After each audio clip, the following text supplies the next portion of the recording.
नमस्कार बच्चों। इस वीडियो में हम ततारा वामिरो कथा के प्रश्नोत्तर और उसके सारांश पे बात करेंगे। ततारा वामिरो कथा से जुड़ा हुआ एक वीडियो जिसमें पूरी ततारा वामिरो कथा की कहानी है, वो मैंने YouTube चैनल में डाल दी है। आप प्लेलिस्ट में जाके देखेंगे तो CBSE हिंदी कोर्स बी इस नाम से एक प्लेलिस्ट मैंने क्रिएट की है, एक सेक्शन क्रिएट किया है, जिसमें कि आपको कोर्स बी से जुड़े हुए 10th के लिए जितने भी चैप्टर्स हैं सब मिल जाएंगे। और जो चैप्टर्स वहाँ पे अटैच नहीं है वो धीरे धीरे मैं क्रिएट करके आप तक पहुँचाऊँगा। तो अभी हम लोग चलते हैं सीधे ततारा वामिरो कथा पर। इसके लेखक हैं लीलाधर मंडलोई जी, जिनका जन्म 1554 छिंदवाड़ा गुढ़ी एक जगह है वहाँ पे हुआ।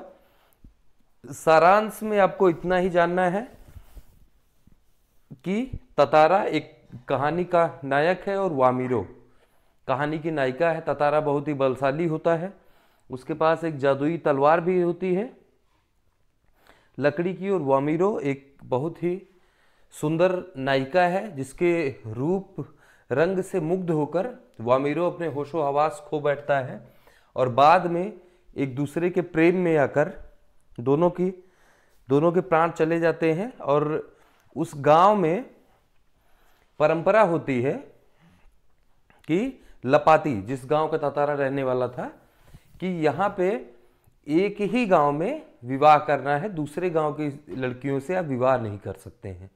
इन दोनों के मृत्यु के बाद ये परंपरा परिवर्तित होती है। आपको अगर कहानी का सारांश पढ़ना है तब आप वीडियो पॉज करके पढ़ लीजिए, क्योंकि सारांश मैं अलग से नहीं बताऊंगा, नहीं तो वीडियो ज़्यादा लंबा हो जाएगा। चलिए अब आते हैं सीधा प्रश्नोत्तर पे।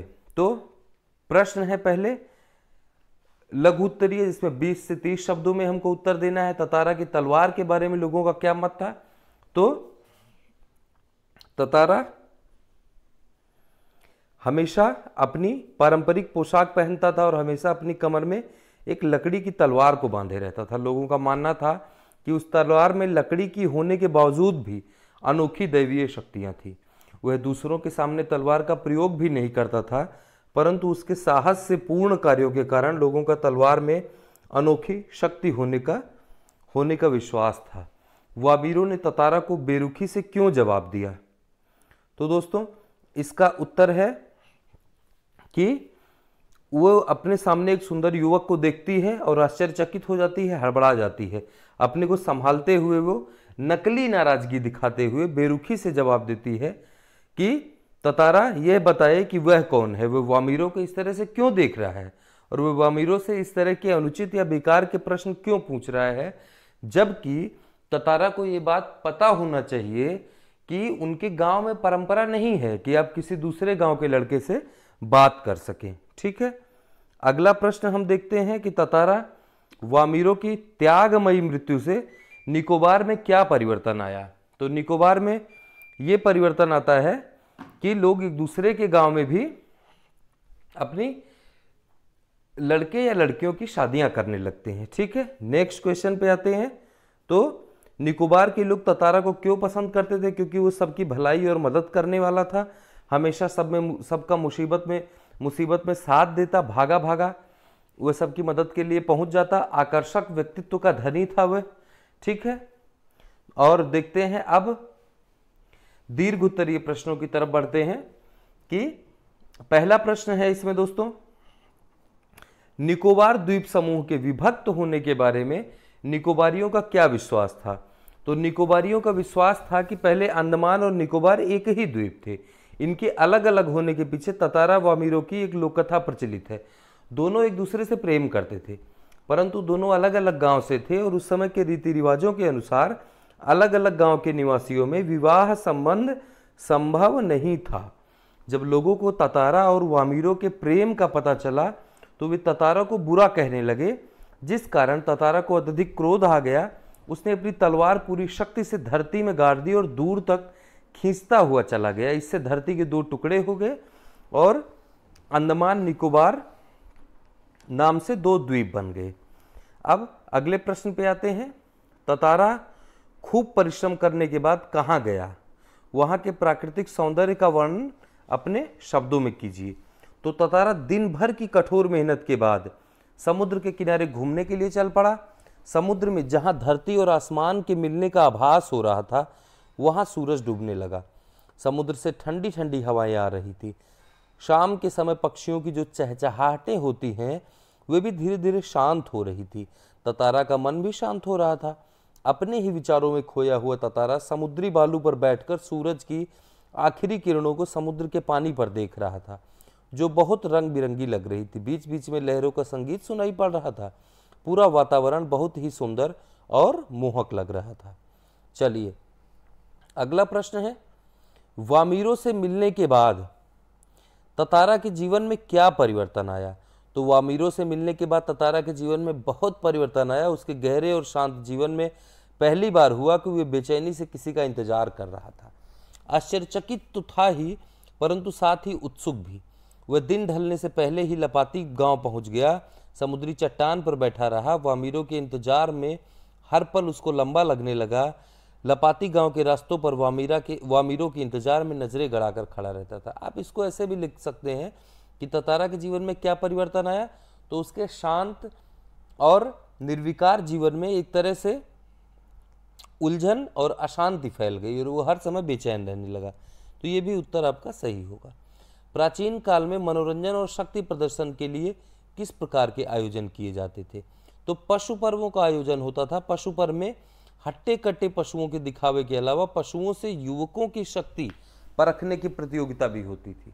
अगर आपने बाहुबली फिल्म देखी है तो बाहुबली पार्ट 1 में आप देखिए, ठीक है, कि बाहुबली के भाई किस तरह से एक सांड से युद्ध करते हैं। ओके, तो उस तरह से जबकि इस लड़ाई को अभी जल्दी ही बैन किया गया, करीब 4-5 साल पहले। अभी भी साउथ इंडिया में ये प्रचलित थी ये लड़ाई। ओके, रूढ़ियाँ जब बंधन बनने लगे तब उनका टूट जाना ही अच्छा है। क्यों? रूढ़ियाँ और बंधन समाज को अनुशासित करने के लिए बने होते हैं, परंतु जब इन्हीं के कारण मनुष्यों की भावनाओं को ठेस पहुंचने लगे और ये सब बोझ लगने लगे तो उनका टूट जाना ही अच्छा होता है। ततारा वामीरो की कहानी में हमने जाना कि रूढ़ियों के कारण इनका प्रेम विवाह नहीं हो सकता था, जिसके कारण दोनों को जवानी गंवानी पड़ी। जहाँ रूढ़ियाँ किसी का भला करने की जगह नुकसान करें और जहाँ रूढ़ियाँ आडंबर लगने लगे वहाँ इनका टूट जाना ही बेहतर है। अब आशय स्पष्ट करने वाले क्वेश्चन आते हैं और देखिए इसमें कुछ क्वेश्चन आपको बहुविकल्पीय की तरह के भी आएंगे, तो बहुविकल्पीय प्रश्नों पे मैं एक अलग से वीडियो आपको दूंगा। ओके, चलिए आशय स्पष्ट करने वाले क्वेश्चन है, जब कोई राह ना सूझी तो क्रोध का शमन करने के लिए उसने शक्ति भर उसे धरती में घोंप दिया और ताकत से उसे खींचने लगा। ततारा वामीरो को पता था कि रीति रिवाजों के कारण, अब आशय स्पष्ट करना मतलब एक्सप्लेन करना, इस लाइन में क्या कहा गया है इस बात को बताना। ओके, तो ततारा वामीरो को पता था कि रीति रिवाजों के कारण उनका विवाह संभव नहीं है, फिर भी वो मिलते रहे। जब गांव वालों को पता चला कि वे ततारा को बुरा कहने लगे, क्रोध में आकर ततारा ने अपनी तलवार को धरती में पूरी शक्ति से गाड़ दिया और अपनी ओर खींचता हुआ द्वीप के आखिरी कोने तक पहुंच गया, जिसके कारण द्वीप के 2 टुकड़े हो गए। चलिए अगला और अंतिम प्रश्न है इस वीडियो का, बस आस की एक किरण थी जो समुद्र की देह पर डूबती किरणों की तरह कभी भी डूब सकती थी।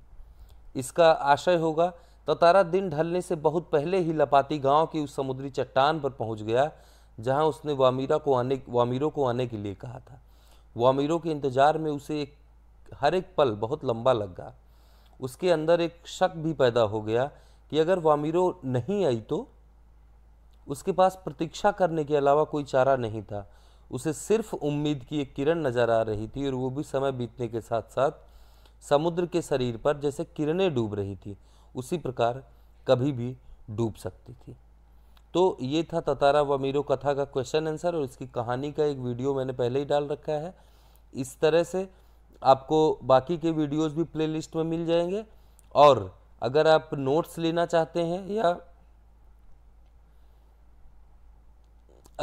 कुछ पढ़ के सीखना चाहते हैं, वीडियो सुनने में आपको उतना अच्छा नहीं लग रहा है, तो आप ये ब्लॉग पे जाइए vishnuvasvik.blogspot.com या इस ब्लॉग का लिंक मैं डिस्क्रिप्शन में नीचे दे रहा हूँ, वहाँ से जाके आप लिंक ओपन करके ब्लॉग पे भी इनके नोट्स देख सकते हैं।